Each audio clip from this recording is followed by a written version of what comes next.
Hi, welcome to Tiny Teacup Reads. Thank you for being here.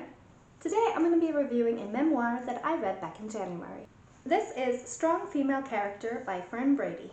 It was published in 2023 and it is her first and so far only book. It's a little under 300 pages, so on the shorter side, something that you can read in about an afternoon, which is what I did. Fern Brady is a Scottish comedian who's probably best known for her appearance on Taskmaster, which is where I know her from. It's one of my favorite shows where a bunch of comedians and public figures have to get together and do a bunch of really ridiculous challenges and tasks. It's very fun, and if you haven't seen it, the whole thing is here on YouTube to watch for free. Fern appeared in series 14 in 2022, and I thought she was really funny on that, which is why I wanted to pick up this memoir. Fern was diagnosed autistic well into adulthood, so most of the book deals with how being undiagnosed affected her childhood and young adulthood. And that was a topic that I thought was really interesting. It turns out that girls are diagnosed on average at much lower rates than boys, and the book does get into why that is. She was first misdiagnosed with OCD and depression, which apparently is also not uncommon, and she talks a lot about what it was like being perceived as a very smart child, but also a very bad one who misbehaved a lot. In retrospect, she understands that it was because she was often overstimulated or because of miscommunication, and it's really heartbreaking to see her being scolded and punished for things that she couldn't verbalize or that she wasn't taken seriously when she did try to say what was going on with her. She also talks about how as an adult she became very destructive, that she would come home from work and from a tough day and would just destroy her furniture and would never understand why she had this urge to do it.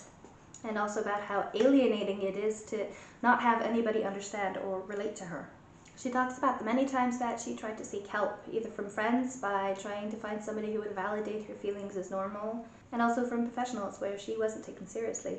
It's not until she goes to see someone who specializes in diagnosing adults that she gets her own diagnosis, which shows how difficult it is to even figure out what it is that's going on with yourself. Books like this are really important, especially now with autism being such a hot button topic. I think it's really important to get first-hand accounts from people who are actually going through those experiences.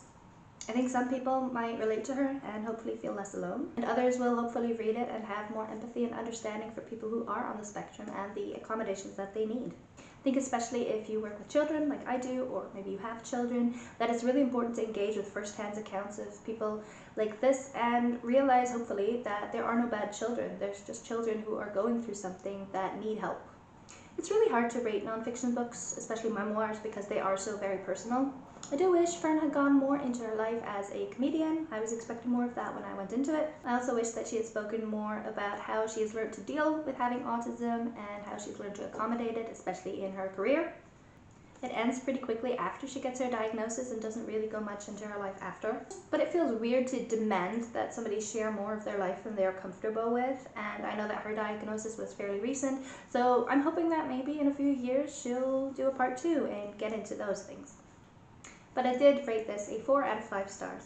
But that's my really quick review. Have you read this book? Did you like it? Or do you have any recommendations for memoirs that you think I might enjoy? Please do leave them in the comments below because I would love to see what you think. That's it from me, just a quick one today. Thank you for watching. I hope you have a wonderful day, and I hope that I will see you in the next video.